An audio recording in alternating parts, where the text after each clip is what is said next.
Hi, this is Ronnie, and I did a layout, and I'm going to do a share first, and if you want to see the process, you can stick around because I'm going to attach the process at the end. Well, most of the process. There is a couple of things I added after I had shut the camera off, and I will tell you which ones those are. But this is a layout I use making something with the goodies I got from Trisha Callisto. She's in the Facebook group Will Craft for Supplies, and she was my swap partner, and she mailed me some really good goodies. And so I had this picture of my grandson fishing, and he's fishing in his great-grandpa's pond, and it's stocked with catfish, and some of the fish on here aren't catfish, but who else is going to know it's stocked with catfish? Well, he probably will. He's old enough now. He probably knows exactly what fish are in there. But anyway, she sent me this paper pad. It's by Kaiser Craft, and it's Hunt and Gaither, and it has some really good outdoor papers in it. It's a 6.5 paper pad, and so I cut them up and used them on this. This is American Crafts cardstock, cream colored, and I used 1, 2, 3 of the papers, and then I had some brown American Craft cardstock, and I used it too. But anyway, I will tell you about the layout. I used a whole piece here on it. I cut a little chunk out, and the little chunks over here, and then I cut this part apart because he's got orange on, and that was, it's kind of a rusty orange, and so I wanted to bring the oranges out, and I used it over here, and then of course a little over here also. And then they had this page in there that had a bunch of fish, and so I fussy cut some fish out and had them swimming across the page. I can tilt this down just a little. And they had die cuts in the back, and so the Gone Fishing and A Day to Remember is a die cut, and this little boy looks like he's Timmy with Lassie looking through binoculars. It was in there, and at first I just layered these 3, and then I thought, well, I want to off-center it and show a little bit more of the orange polka dot. This is a blue border that was in there, and I took my Sig marker and outlined it to make it show up a little more, and then I went ahead and outlined the other parts in blue. I did that off camera, and I did the whole thing in outline and added excuse me, to it. This is a reel from Dynamics Die, and this was 4x6, and I cut it down in the little pieces I put behind here that was over here on this part of the strip. These 3 things weren't there in my process video. I added the orange and the brown, and then this little hook that was in my stash. My daughter gave me all her scrapbooking things several years back when she decided she didn't have time for scrapbooking. And this I Love Fishing was in there, and along with that, I think she bought them together at, pretty sure I was with her, and she got them at Hobby Lobby, but they weren't in the packaging no more, so I'm not sure what they are. I know they're flat back somethings. And this die cut was there too, and it has weather, and then it has the days of the week, and my daughter probably remembers the date they went fishing there. I'm sure that my other grandson looks like he's 2 in the pictures, so I'm pretty sure it was probably about 2003 when the pictures was taken, but I'm going to check with her before I put that on there. And I used a couple of brads, one here and one here, and I had some jute thread, and I put it through there and up here also. And then another fussy cut fish there.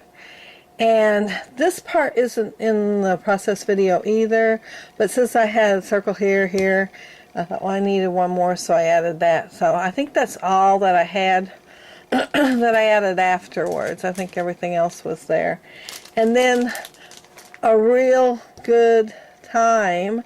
That's why I went ahead and put the reel in, because first I was thinking the reel from his fishing rod and reel, and then I thought, well, you know, I could go ahead and put that in and put those, instead of throwing the scrap away from my picture, put them in there also. And the thickers I used, I got from Tricia too, and they're cork thicker, and they're really cute, but a real good time. And this was another one of the die cuts, and that was one of the borders. And I think that's everything. I repeated the border up here, and I think that's everything, and I'll show you some close-ups.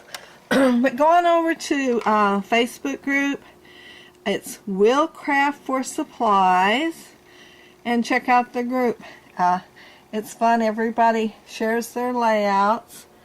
And this isn't very dimensional. Usually I put stuff on pop dots, but the book is going to go in. It's already so thick. It's, you know, it's one of those that you buy and it's only like $7, and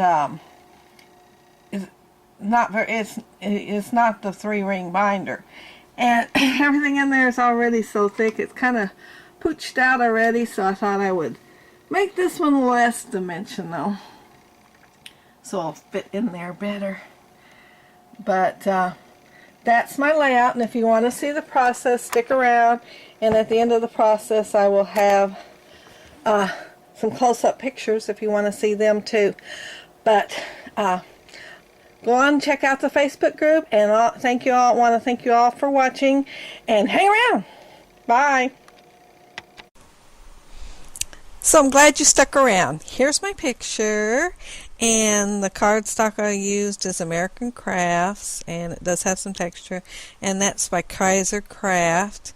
And like I said, I got this from Tricia Colosto Co, and she's in the Facebook group Will Craft for Supplies, and I am showing the papers that I plan on using for the layout. And there's some really good papers in there to choose from, and I love that one. So that was like the first thing I thought I was going to use. And since we were supposed to make something with the things we received in the swap, you know, I'm looking at them and thinking, what can I make with it? And I looked at the paper pad and I thought about this picture. I've had it for a long time. I did scrapbook the picture of him holding a fish, but he wasn't actually fishing, and I did that probably 5 years ago. But this one was in with my pictures for a long time, and I kept thinking about scrapbooking it where he's actually fishing. And since I got this paper pad, I thought I'm going to do it. Anyway, I'm showing you that because I'm going to fussy cut out a bunch of the fish for like a border. And I'm not having you watch me cut them all out. I did that off camera, and just going to go ahead and glue them on camera. And I did cut some that was like going off the page because, you know, it always looks good to go ahead and go off the page with them. And I thought I would go ahead and put this paper all down so I could tell exactly where to put the fish, because I started to guess, and then I thought, well, if I'm going to go along with this paper, I need to make sure I know where it's at. And probably didn't need to have to worry about putting the ones at the top first, but, you know, I did. But I'm not going to have no fish up there, so I could have waited a while on that. But I'm lining it up on my mat there so I can tell if it's straight. If I had one of those square rulers, I would use it. You don't know how many times I've thought about buying one and then never think of it when I'm in a store that has one. So I just line it up on my mat and look at the inches and make sure the top's with the bottom on whatever I'm lining up in there. And now I'm going to glue the fish on, and I'm going to use the Lean's tacky glue. I like it because it dries pretty quick, and I've gotten in a little small bottle that's for paper quilling, so it's just small amounts come out instead of a lot. Anyway, I've got them coming out. Well, I think I moved that one fish. I was going to have it coming out from behind that paper, and then rather than cut another fish, I thought I'd just move them all around. But as you can see, they're swimming. And when fish swim in schools, they seem to all kind of float together. Of course, I do have some going one direction, some the other, but that was because that's the way they were on the paper. And I wanted to make sure I used the ones that were close to the same size. They had some pretty big ones on there, but I was wanting the smaller ones. And that paper's really pretty. That's like a glossy look on the paper and embossed, so those fish look really pretty on the paper too. And I cut the extra fish off, the extra piece of the fish, and I wanted to repeat the same pattern papers up there that I had on the other side. And that piece right there is like a resin. My daughter got it at Hobby Lobby when we first started scrapbooking, and she actually got it for these pictures, but she never did use it on them. So when she quit scrapbooking, she gave me all her scrapbooking stuff, and this was in there, and so I'm going to use it with these pictures. But she said she didn't have time to scrapbook. She loves the scrapbook pages, but she is really busy. I don't know how she has enough hours in the day to do the things she does, because besides working, she does voluntary stuff, and she does crafts. She makes candles and crochets and quite a few other things, so she stays busy. She just didn't have enough time to do everything she wanted to do, and she knew I'd make pages for her. But I think I'm going to keep this one for me. I do believe I made her a page of him holding his fish, and so I don't have to worry about her not having that day. But the one I made years ago, his brother is also in the picture, and they're close up with a pretty good sized fish. Well, it's a good 7-8 inches long. I get excited over a fish that long when I'm fishing.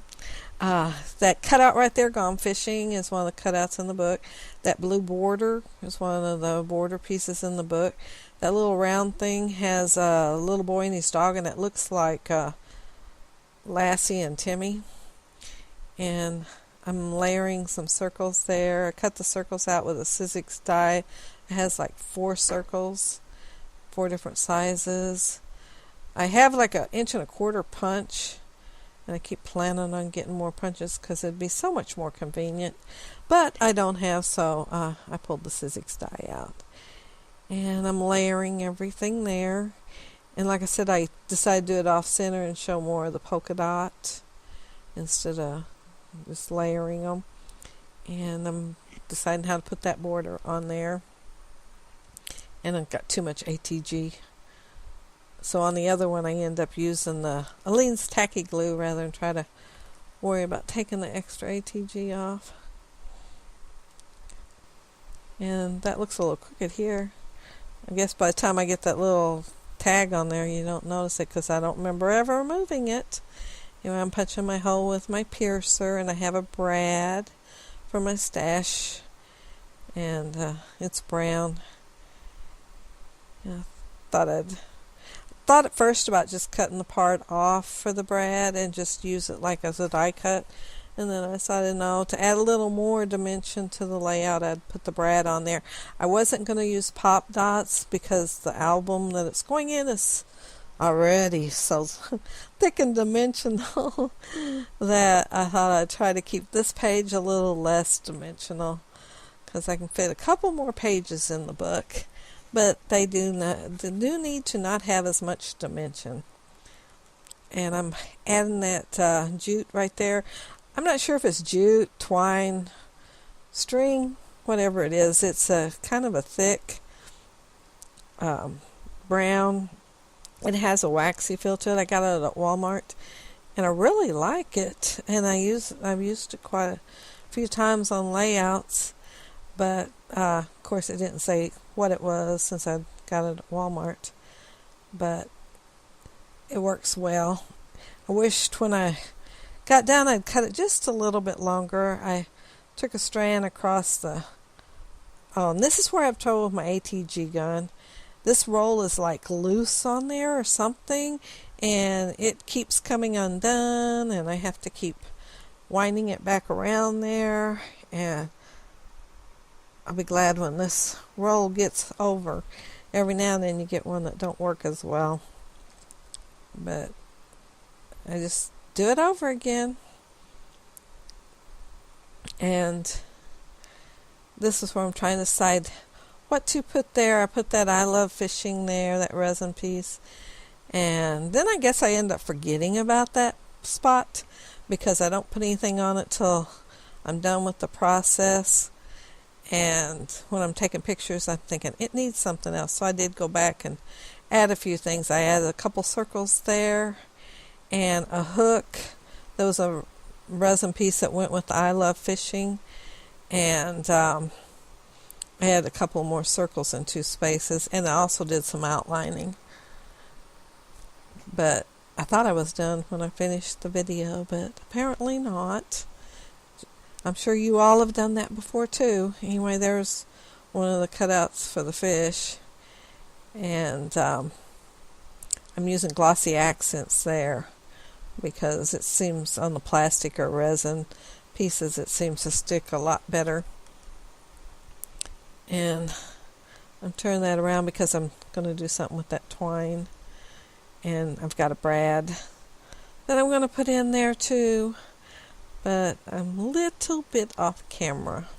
Sorry. And I'm getting ready to add my title. Oh yeah, I'm still adding a little bit of glue there. But the title I got, the thickers, I got it from Trisha also. And it's the cork ones. And I decided for my title I was going to have a real good time, and since he's had the rod and reel, I was going to have reel for the reel. And then I got to thinking I could use the die cut with it because it's a reel also, and the scraps, the scrap pieces, the piece that I used from cutting off and making the picture smaller, put in there. And I decided to put like a parentheses thing there, only I only had 2 commas, so I took a craft knife and cut the backing off, the sticky backing off of one, so I could flip it over, and added my own backing, and then the other side too. And that way I'm accenting the real part. And then the good, and then the time I'm going to put at the bottom, and I don't have enough ease because it's only 2 in there. But one good thing about thickers, you can cut them and make them into another letter. So I end up using F and part of a Z to make the other E. I'm gone just a few seconds there because I was looking to see if I had another set of thickers that I wanted to use. So I have the E, and then I just thought I'm just going to convert the F. And I cut a piece off for the Z to start with, and I didn't make it quite long enough. But you got 2 parts to that Z, so I used the other end. See, it looked a little bit short, so I laid it up there and made it just a little bit longer. And you can't even tell it once I get it on there. It looks just like it came that way. And so there's my title, A Real Good Time. And my cluster up in the corner. And then, of course, my larger cluster down there. Sorry, I'm going a little bit fast there. And here's where I think, oh, I will use my zoom And then I decided to zoom back out. And I zoomed in first and then back out. But at least you've got the close-ups at the end, because I didn't do a very good job on that. But this is the full layout. And this is the one on the cluster on the side. And the I Love Fishing. And then there's the reel where I added to it and past the part of the process. And then there's my bottom cluster with the fish swimming across there. And again, the whole layout. But anyway, go check out We'll Craft for Supplies and join our group. It's a lot of fun. Thank you for watching. Bye.